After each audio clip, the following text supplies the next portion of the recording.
$1. That was the price, the clerk announced, his voice flat and bored in the stifling heat of the Redemption, Nevada Territorial Office. It was not a fee for filing a deed or registering a brand. It was the price for the woman standing beside the clerk's desk, her hands bound loosely with a length of twine. She stood perfectly still, a slim figure in a plain gray dress that fell in straight, unfamiliar lines to her ankles. Her face was a mask of calm, her dark eyes fixed on a crack in the floorboards, seeing nothing and everything.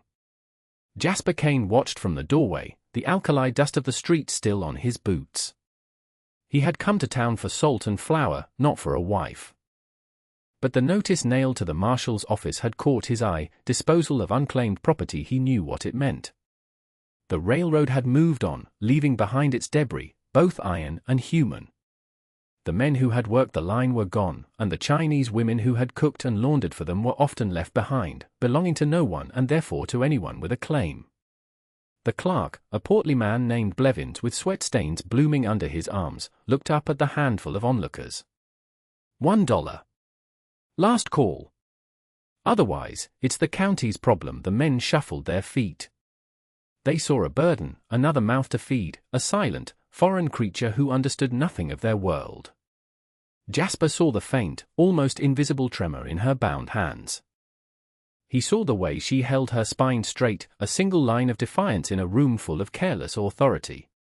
He had a homestead claim 30 miles out, a piece of hard, unforgiving land that the Homestead Act of '62 promised was his if he could prove it up. Part of proving it up, the law said, was a family. A wife. He had figured he would file the paperwork and lie, say his wife was back east, waiting for him to build a proper house. But here was a solution, a sad, complicated solution standing right in front of him. It felt wrong, but leaving her here felt worse. Jasper stepped forward. The floorboards groaned under his weight. He was not a large man, but he moved with a quiet economy that made people notice. The Colt peacemaker on his hip was worn smooth from use, a tool of a trade he was trying to forget. He placed a silver dollar on the scarred surface of the desk. The coin rang with a finality that silenced the room. "I'll take her," Jasper said. His voice was rough, like stones grinding together. Blevins blinked, surprised. He looked from Jasper's calloused hands to the gun at his hip, then to the woman. "Her name's, well, she don't speak. We don't know her name. She came with the last freight shipment for the railroad camp. Unclaimed." "It doesn't matter," Jasper said. He looked at the woman, meeting her eyes for the first time. There was no fear in them, only a deep, weary stillness. "We need to see the justice of the peace. For the marriage certificate." A ripple of cruel laughter went through the men in the room.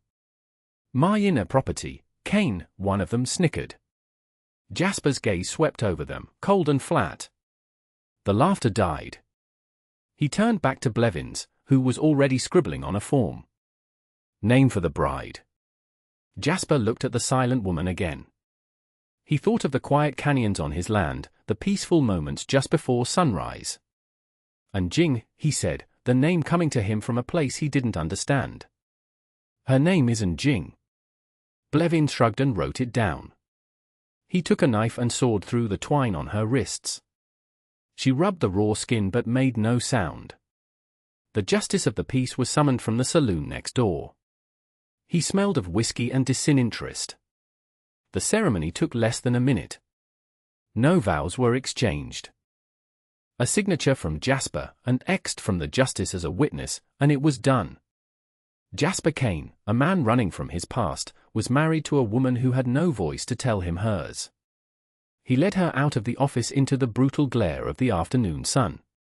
His wagon, loaded with the flour and salt he'd come for, was hitched in front of the general store. He helped her up onto the seat, his touch on her elbow gentle. She flinched almost imperceptibly, then settled herself, her back as straight as before. As he climbed up beside her, he saw Bartholomew Thorne watching from the veranda of his freight company office. Thorne was a man who owned most of Redemption, from the saloon to the land office clerks. He had a proprietary air about him, and his smile, as he looked at Jing, was thin and unpleasant. It was the smile of a man who had just misplaced something valuable and was watching someone else find it. Jasper ignored him, flicking the reins. The wagon lurched forward, leaving the dusty town and its judgments behind them. The journey to his claim was a long, silent one. The only sounds were the creak of the wagon wheels and the plodding of the mule. The sun beat down, baking the earth and bleaching the sky to a pale, hazy blue. And Jing sat beside him, her hands folded in her lap. She did not look at the passing landscape, a vast, empty expanse of sagebrush and rock that would have terrified a woman from the green hills of the east. She simply sat, contained and composed, as if the hard wooden seat of a freight wagon was no different from any other place. Jasper felt the weight of her silence more than any conversation. He was a man accustomed to solitude, but this was different. It was a shared quiet, filled with unanswered questions. He glanced at her from the corner of his eye. Her grey dress was simple, but the fabric was of a good quality, and the stitching was fine and even. It was not the dress of a common laborer. Her hands, though chapped and marked from the twine, were slender, her nails clean. Nothing about her fit the story Blevins had told. They arrived at his homestead as the sun began to dip below the western mesas, painting the sky in fiery strokes of orange and purple. The homestead was little more than a dugout carved into the side of a low hill, with a rough-hewn timber front and a sod roof. A small, sturdy corral held his horse, and a half-finished frame for a proper cabin stood nearby, a testament to plans that always seemed to be interrupted. It was a lonely, stark place, a raw beginning scraped from the wilderness. He pulled the wagon to a halt and jumped down. "We're here," he said, the word sounding inadequate. He walked around to her side and held up a hand to help her down. She hesitated for a moment, then placed her small hand in his. Her skin was cool despite the heat. He helped her to the ground and she stood, looking at the dugout, her expression unreadable. He expected tears, or perhaps a look of despair. He saw neither. She simply took in the scene with that unnerving stillness. "It ain't much," Jasper said, feeling a strange need to apologize. "I'm building the cabin. It'll be better soon." She gave a small, almost imperceptible nod. He led her inside the dugout. It was dark and cool, smelling of earth and wood smoke. A simple cot stood in one corner, a rough table and 2 stools in the center. A stone hearth was built into the back wall, the ashes from his morning fire cold. He had nothing to offer her, no comfort, no welcome. He had bought a wife for $1, and he had brought her to a hole in the ground. The shame of it sat heavy in his gut. He busied himself unhitching the mule and tending to the animals, giving her time to acclimate. When he returned, she had found the broom, a bundle of stiff grass tied to a stick, and was sweeping the packed earth floor. The movements were small, precise, and efficient. She had taken the few possessions she carried in a small cloth bundle and placed them neatly on one of the stools. She was not waiting to be told what to do, she was making a space for herself in his world. That night, he cooked a simple meal of bacon and beans over the fire. They ate in silence at the small table. He was acutely aware of every sound, the scrape of his fork against the tin plate, the crackle of the fire, the cry of a coyote in the distance. After they ate, he took a blanket and went outside, gesturing for her to take the cot. "You sleep inside," he said. "I'll be out here." She watched him, her dark eyes seeming to search his face in the flickering firelight. He thought he saw a flicker of something, surprise, perhaps, or gratitude. She gave another one of her small nods. He turned and walked out into the cool desert night, rolling himself in the blanket near the half-finished cabin. He lay there for a long time, looking up at the vast canopy of stars, feeling more alone than he ever had before. He had a wife, a home, a piece of land. He had all the pieces of a new life, but he had no idea how they fit together. And he had a feeling that the smile on Bartholomew Thorne's face back in town was a promise of trouble yet to come. The trouble arrived 3 days later. Jasper was splitting logs for the cabin frame, the rhythmic thud of the axe the only sound in the morning air. And Jing was tending to a small patch of ground near the dugout, where she had found a seep of moisture and was attempting to coax a few wild herbs to grow. She had a touch with living things, a patience that seemed to coax life from the unforgiving soil. A dust cloud on the horizon announced the visitors long before they arrived. Jasper stopped his work, his hand resting instinctively on the hilt of his Colt. 2 riders emerged from the dust. One was Bartholomew Thorne, dressed in a fine city coat despite the heat. The other was one of his hired men, a big, rough-looking man with a rifle resting across his saddle. They rode right up to the cabin frame and stopped, looking down at Jasper with undisguised contempt. Thorne's gaze, however, quickly found Jing. He smiled that thin, proprietary smile again. "Cain," Thorne said, his voice smooth as oiled leather. "I see you've put my property to work. I trust she's earning her keep." Jasper's grip tightened on the axe handle. "She's my wife," he said, his voice low and even. "Not your property." Thorne laughed, a dry, unpleasant sound. $1 and a drunk justice of the peace don't make a marriage, Cain. They make a bill of sale. I had an arrangement for her, a business transaction that was unfortunately delayed. I've come to collect what's mine. And Jing had frozen by her small garden, her face pale. She watched Thorne, and for the first time, Jasper saw a clear emotion in her eyes, a cold, deep-seated fear. "She's not for sale," Jasper said. "You'd best ride on, Thorne." "I don't think you understand your position," Thorne said, his smile vanishing. He gestured at the barren landscape. "You're 30 miles from town. Your nearest neighbor is a rattlesnake. Your water comes from a spring that, coincidentally, is on land I just acquired. The deed was filed yesterday. Funny how these things work out." The threat was clear. Thorne could cut him off, starve him out, and no one would ever know or care. The land baron owned the water, the freight, and the law in redemption. Jasper was one man with a half-finished cabin and a gun. "The spring is on my claim," Jasper said, though a cold knot was forming in his stomach. He knew how easily paperwork could be corrected at the territorial office. "A clerical error," Thorne said smoothly. "One that will be rectified. Now, be a reasonable man. I'll give you $20 for your trouble. A handsome profit on your investment. You can take the money, ride out, and forget any of this ever happened." Jasper looked from Thorne's smug face to Jing. She was still watching them, her body rigid with tension.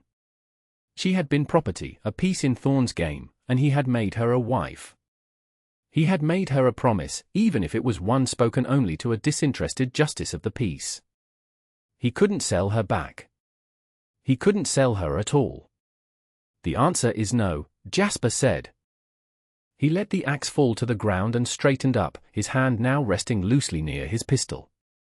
Thorne's eyes narrowed. He looked at his hired man, then back at Jasper. "You're making a mistake, Cain. A man with a past like yours should know better than to make enemies of men like me," he knew. Of course, Thorne knew. Men like Thorne made it their business to know the secrets of everyone in their territory. "Get off my land," Jasper said. For a long moment, no one moved. The silence stretched, tight and brittle. Thorne finally broke it with a sigh of theatrical disappointment. "Very well. Have it your way," he turned his horse. "But remember, Cain. Everything in this desert needs water." They rode off, leaving a trail of dust and a heavy silence behind them. Jasper watched them go, the cold knot in his stomach tightening. He had just declared war on the most powerful man in the county. He turned to look at Jing. She was still standing by her garden, but her gaze was fixed on him. The fear was gone from her eyes, replaced by something else, something he couldn't quite name. It looked like a question, and maybe, just maybe, the beginning of trust. What she did not know was that by choosing her over Thorne's offer, he had just forfeited the one thing he had come to this desolate land to find: peace. That evening, the air in the dugout was thick with unspoken tension. Jasper checked his pistol, cleaning and oiling it with deliberate, practiced movements. It was an old habit, one he had tried to leave behind, but it returned now as easily as breathing. Jing watched him from the table where she was mending a tear in his shirt. The needle moved with a swift, sure grace in her fingers. She had found his sewing kit, a simple soldier's roll of thread and needles, and set about repairing his worn clothes without a word. He finished with the gun and laid it on the mantel of the hearth. He sat down opposite her, the small table feeling like a vast distance between them. "He'll be back," Jasper said, breaking the silence. "Or he'll send his men. He won't let this go." She looked up from her sewing, her eyes meeting his. She paused, then set the shirt down and reached for the small slate he used for tallying supplies. It was the first time she had ever sought to communicate with him beyond a simple nod. She picked up a piece of charcoal and, with small, elegant strokes, began to write. The characters were not the clumsy letters of an uneducated person. They were precise, balanced, and confident. He watched, fascinated, as a story unfolded on the small black surface. She wrote in English. "His name is Thorne. He brought me from San Francisco." Jasper leaned forward, his weariness forgotten. "Why?" She wiped the slate clean with the heel of her hand and wrote again. "My father is a merchant. Mr. Chen. Thorne wanted a shipping contract. He said my father was cheating him. He took me to make my father pay." The pieces clicked into place. The fine dress. The slender hands. The quiet dignity. She was not unclaimed railroad property. She was a hostage. "The deal failed," she wrote, her hand moving faster now. "My father refused to be threatened. Thorne was angry. He was going to sell me to a man who runs mines in Mexico. Then you came." She paused, the charcoal hovering over the slate. She looked at him, her eyes wide and dark in the lamplight, and wrote 2 words. "You paid." The simplicity of it hit him like a physical blow. "You paid. Not you saved me, not you rescued me. You paid." He had participated in the transaction that reduced her to a commodity, even if his motives were different. "And Jing," he said, his voice softer than he intended. "I didn't know. I couldn't leave you there." She studied his face for a long moment, then wrote again. "You called me by my name." He frowned. "I made it up. I didn't know what to call you." A faint, fleeting smile touched her lips, the first he had ever seen. It transformed her face, chasing away the shadows. "And Jing is my name," she wrote. "My real name." It was a coincidence so profound it felt like fate. A 1 in a million chance that the name he had plucked from the air was hers. It was a sign, a bond forged in a dusty office that neither of them had understood until now. He felt something shift inside him, a wall he had carefully built around his heart beginning to crumble. This was no longer about a homestead claim or a convenient wife. This was about the woman sitting across from him, a woman named Jing who had been stolen from her life and who was now his responsibility. She reached into a small cloth bundle that held her few belongings. From it, she took a small, flat object wrapped in silk. She unwrapped it carefully and pushed it across the table toward him. It was a piece of jade, carved into the shape of a crane, smooth and cool to the touch. It was exquisitely made, an object of obvious value and artistry. "Proof," she wrote on the slate. "My father's seal." This changed everything. She wasn't just a victim, she was the daughter of a powerful man. A man who was likely searching for her. Thorne wasn't just a bully, he was a kidnapper. And Jasper was now harboring a witness to a serious crime. "We have to get you back to your father," he said. "We can send a telegraph from a bigger town. Carson City, maybe." She shook her head, her expression turning urgent. She wiped the slate and wrote quickly. "Thorne controls the telegraph office in Redemption. His men watch the roads. We cannot leave. Not yet." She was right. They were trapped. Thorne wouldn't let them get far enough to tell their story. He had meant to isolate them by controlling the water, but now Jasper understood Thorne's real fear. It wasn't about losing a $1 bride. It was about losing his freedom. And Jing was the only person who could connect him to the kidnapping. As long as she was alive and free, he was in danger. A floorboard creaked outside. Jasper was on his feet in an instant, the Colt in his hand, his body shielding and Jing. He blew out the lamp, plunging the dugout into near-total darkness, save for the faint moonlight filtering through the single small window. He moved to the door, pressing his ear against the rough wood. He heard the soft nicker of a horse, too close. And then the crunch of a boot on dry soil. They weren't waiting for the water to run out. They had come for her. He motioned for Jing to get down, to move to the back of the dugout near the hearth. She obeyed without a sound, her movement swift and silent in the dark. He could see her silhouette, a small, huddled shape against the stone. He felt a surge of cold fury. They had turned his home into a trap. "Kane," a voice called from the darkness. It wasn't Thorne. It was the hired man, the big one. "The boss wants the woman. Send her out, and we'll let you walk away." It was a lie. They would never let him walk away. He was a witness, too. Jasper remained silent, his eyes scanning the darkness outside the window. He could make out two shapes, maybe three, moving near the corral. They were trying to draw him out. He thought of his horse, a good, steady bay, trapped in the corral. They would use the animal to get to him if they had to. He had a choice. He could try to make a run for it in the dark, but they were on horseback, and he and Jing would be on foot. A losing race. Or he could stay here, in his hole in the ground, and make his stand. It wasn't much of a fortress, but it was his. He looked back at Jing. He could not see her face in the gloom, but he could feel her presence, her quiet courage. He had bought her for $1, but standing with her now, he would not have sold her back for all the gold in Nevada. He had been running from his past for 5 years, trying to bury the man he used to be under sweat and soil. But Thorne had dug him up. He raised the Colt, the weight of it familiar and terrible in his hand. He was Jasper Kane, the homesteader. But tonight, he would have to be the man he was before. The man who knew how to survive the night. He took a deep breath, the earthen smell of his home filling his lungs, and prepared for the fight. The night exploded in a flash of gunfire. A bullet tore through the wooden door, splintering the timber and burying itself in the earthen wall behind Jasper. He didn't fire back. A fool wastes ammunition shooting at shadows. He stayed low, listening, letting the ringing in his ears subside. He needed to know their positions. Another shot, this one shattering the single glass pane of his small window. They were trying to flush him out, to make him panic.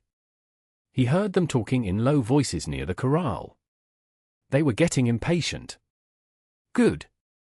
Impatient men made mistakes.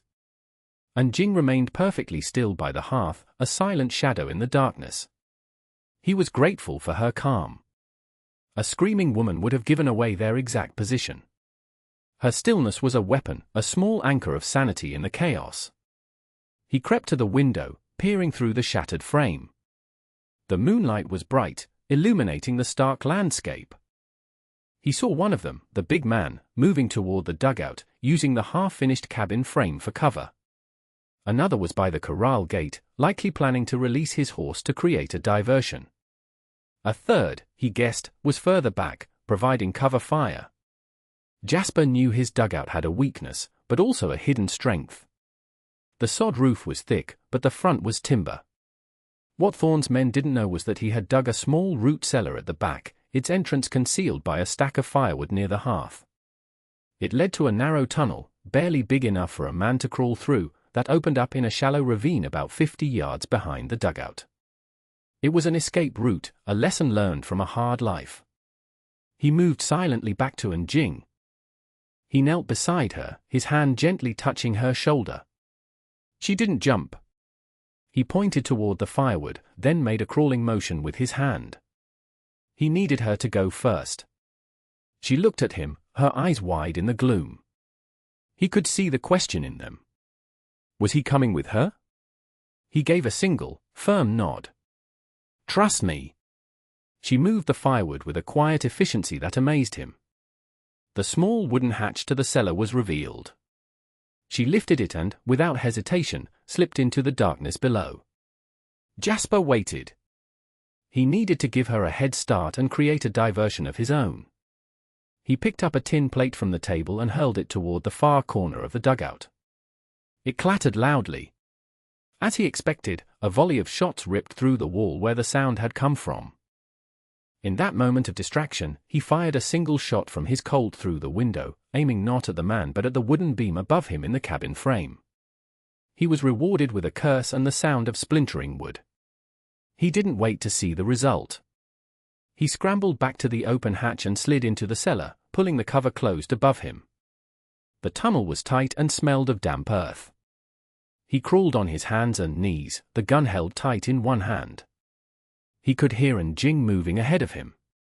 He could also hear the muffled shouts of the men outside, confused by his sudden silence. They would assume he was wounded or dead. They would get bold. He emerged from the tunnel into the cool night air of the ravine. Jing was waiting for him, pressed against the rocky wall.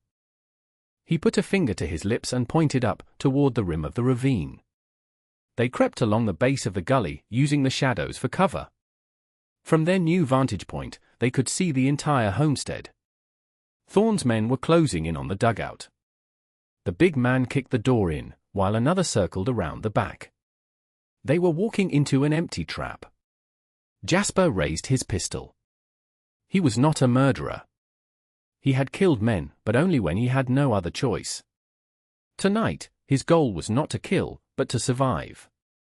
He aimed for the man near the corral. He squeezed the trigger. The shot was clean. The man cried out and dropped, clutching his leg. His horse, spooked by the shot from an unexpected direction, reared and bolted, galloping off into the desert. The big man rushed out of the dugout, firing wildly into the ravine. Jasper and Jing were already moving, scrambling further down the gully.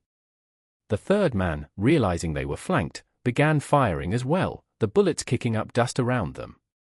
They had lost the element of surprise. Now it was a race.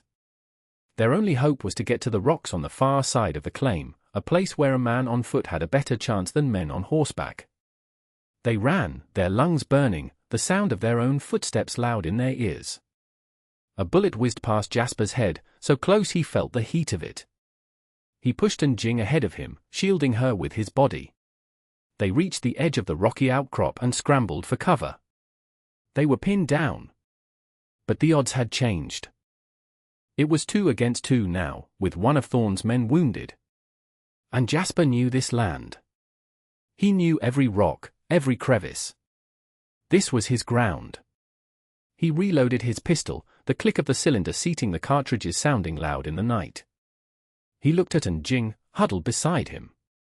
Her face was smudged with dirt, her dress torn, but her eyes were clear and steady. She was no longer afraid. She was a survivor. In that moment, he knew he wasn't just fighting for his land or his life. He was fighting for hers. The standoff lasted until dawn. As the first pale light touched the eastern sky, a new dust cloud appeared on the horizon. Not the small, tight cloud of a few riders, but the larger, more deliberate plume of a wagon, maybe 2. Thorne's men saw it too. They exchanged a few more shots, then mounted up, dragging their wounded companion with them. They weren't willing to face unknown reinforcements. They retreated, melting back into the landscape as the sun rose. Jasper and Jing watched them go, not moving from the safety of the rocks until they were sure. He was down to his last 3 bullets. He slowly stood up, his body aching, and helped her to her feet. They looked back at their home. The dugout door was broken, the window shattered, the cabin frame riddled with bullet holes. It was a ruin. But they were alive. The approaching wagons were not Thorne's. One was a simple buckboard, driven by a U.S. Marshal with a weary, determined face. The other was a finer carriage, and as it drew closer, a well-dressed Chinese man in his late 50s stepped out. He scanned the scene, his eyes sharp and worried, until they fell on Jing. "And Jing," he cried, his voice breaking with relief. And Jing made a sound, a small, choked gasp. It was the first sound Jasper had ever heard her make. She took a step, then another, and then she was running, stumbling across the broken ground toward the man. Her father. 3 months later, the summer heat had given way to the crisp air of autumn. The shattered window of the dugout had been replaced, and the cabin was finished. It was small but solid, with a proper plank floor and a stone fireplace that drew well. A garden, green and thriving, grew near the new well Jasper had dug, far from the spring Thorne had tried to steal. Bartholomew Thorne was gone. The U.S. Marshal, acting on the testimony of Mr. Chen and the evidence Jasper provided, had issued a warrant for his arrest on charges of kidnapping. Thorne, ever the coward, had fled the territory before the warrant could be served, his land and businesses seized to pay his debts. Redemption was a quieter, fairer town without him. Mr. Chen had offered Jasper a reward, a sum of money that would have allowed him to buy the finest ranch in Nevada. Jasper had refused. "I didn't do it for money," he had told the merchant. Mr. Chen had studied him for a long moment, then nodded in understanding. He had stayed for a week, helping them repair the damage, his gratitude quiet but profound. When it was time for him to take Jing back to the comforts of San Francisco, she had refused to go. She had stood beside Jasper, in front of the new cabin, and spoken her first full sentence in over a year. Her voice was quiet, a little rough from disuse, but clear. "This is my home now," she had said, looking at her father, but her hand had found Jasper's. And so, she had stayed. Now, Jasper stood by the corral fence, watching the sun set behind the mesas. The air was cool, and the sky was a deep, impossible blue. He heard the cabin door open and turned to see Jing walking toward him. She carried 2 tin cups of coffee, steam rising from them in the evening chill. She handed him a cup, her fingers brushing against his. The simple touch sent a warmth through him that had nothing to do with the coffee. "The nights are getting colder," she said, her voice still soft, but gaining strength every day. "Yes," he said. "Winter will be here soon." They stood in comfortable silence, watching the last of the light fade. The world he had sought, a world of peace and quiet purpose, was finally his. It looked nothing like he had imagined. It was harder, and it was richer. He reached into his pocket and his fingers closed around the smooth, worn surface of a silver dollar. The price he had paid. He looked at Jing, at the quiet strength in her face, at the small smile that was reserved only for him. He had paid $1, and in return, he had been given everything. A life wasn't something you bought. It was something you were given, and something you built together, piece by piece, out of the dust and the danger, until it became a home. And that brings us to the end of this one. If you stayed with me all the way through, thank you. Stories like this one only get told because folks like you sit down and listen. If you liked what you heard, go ahead and hit that like button. And if you want more stories from the old frontier, subscribe so you don't miss the next one. Until then, take care of yourself, and thanks again for being here.